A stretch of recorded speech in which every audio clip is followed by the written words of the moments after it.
friends everywhere. This is Editorial Alan with Bedtime Curly Tales.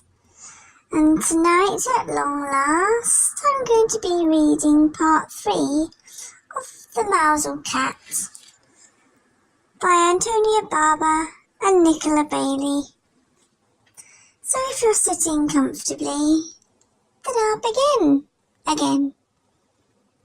As she thought of the morgy broth murmuring on top of the range, the stargazy pie growing golden in the oven, Mouser began to purr, and her purring rose like a hymn to home above the noise of the great storm cat's howling. Such music had not reached the ears of the great storm cat since the dawn of time. For when do cats purr out in the wind and the darkness? Puzzled, he paused in his howling, bending his ear to catch the strange sound. It seemed to him that he had once heard such a song long before, when he was no more than a storm kitten. The great storm cat grew quiet. Gone was his hunger for hunting, for making his meal of the mice men. Only the pleasure of the purring remained. Then the great storm cat began to purr with Mouser, and as the soft sound grew, the winds waned and the waves weakened. Night fell, and the little boat sailed back across a slackening sea. As they came in sight of home, a strange sight met their eyes. The whole village of Mouser was shining with light, and lanterns gleamed along both arms of the harbour.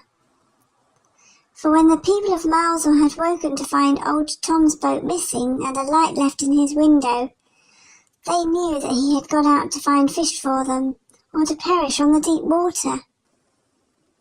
All day they had watched and waited, staring out into the cloud-wracked sea, but they could see no sign of him. And when night fell, the women went home and set candles in all their windows, and every man lit his lantern and went down to the harbour walls. As they waited and watched, they saw that the wind was dying and that the sea was growing calm. The dark clouds lifted, and a thin moon shone out between them.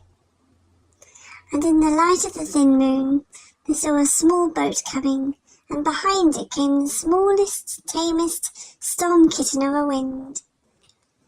As old Tom and Mouser came through the Mousehole Gap, a sudden breeze caught them, a tiny playful cat's paw, like a gesture of farewell.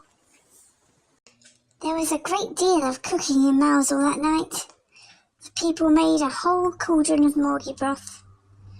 They baked hake, cooked kedgeree, grilled fair maids, fried lances, soused scad. Oh, I can't say that.